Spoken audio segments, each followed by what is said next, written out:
The enhancing ties between China and Solomon Islands may seem to get on the nerves of some countries who are now accusing China of the so-called growing influence in our country and also even see it as a threat. What's your response to that? It's really unfortunate.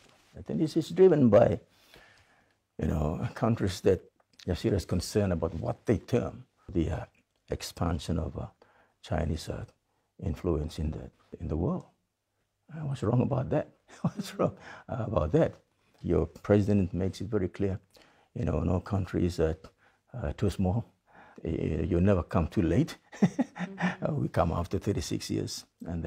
But you're right, there are countries that criticize the relationship and the development cooperation that we entered into, which produced marvelous result for us. And it was driven by this kind of people.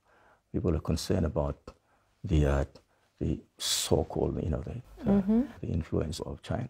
But for Solomon Islands, we're a sovereign state. Right. So it's China.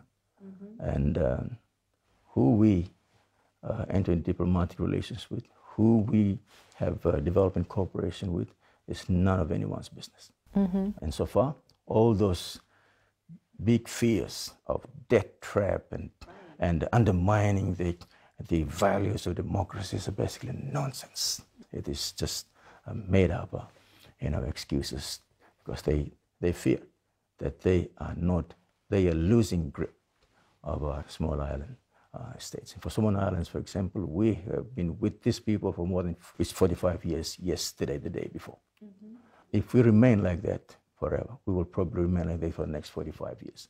And that's not good for a country that is fast growing in population, but not in development. And so we do what is best for this country, and we enter into this diplomatic relations, the best decisions that we ever come up with in our existence as a nation. So we do not regret it, never turning back. It is the right decision to make.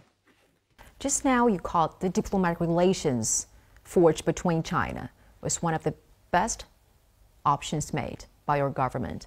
Why is that? We were 45 years as a nation. We start from scratch, and we are struggling right now to build and to have connectivities in roads and important infrastructures. They see these things. Right. These are things that we need. But the way we read things is that the strategies that they are following is that it is through aid. We must continue to receive aid from them. We are a very highly aid-dependent country. After 45 years, Jenny, amidst plenty, we have forests in abundance. We have sea resources in abundance. We have minerals in abundance. We have, attractive tourism sites in abundance. We are poor. Now, that gets us thinking that we need to realign ourselves. If we stay like this for the next 45 years, probably we will stay like this forever. So that's why we open ourselves now to the opportunities in China and the trading arrangements, and it's going very well. The way to go forward for Solomon Islands is trade, not aid. Trade and investment, not aid. And especially the security cooperation between the two countries has triggered a backlash from some quarters. Yeah. How would you respond to those accusations? Again, it's very, very unfortunate.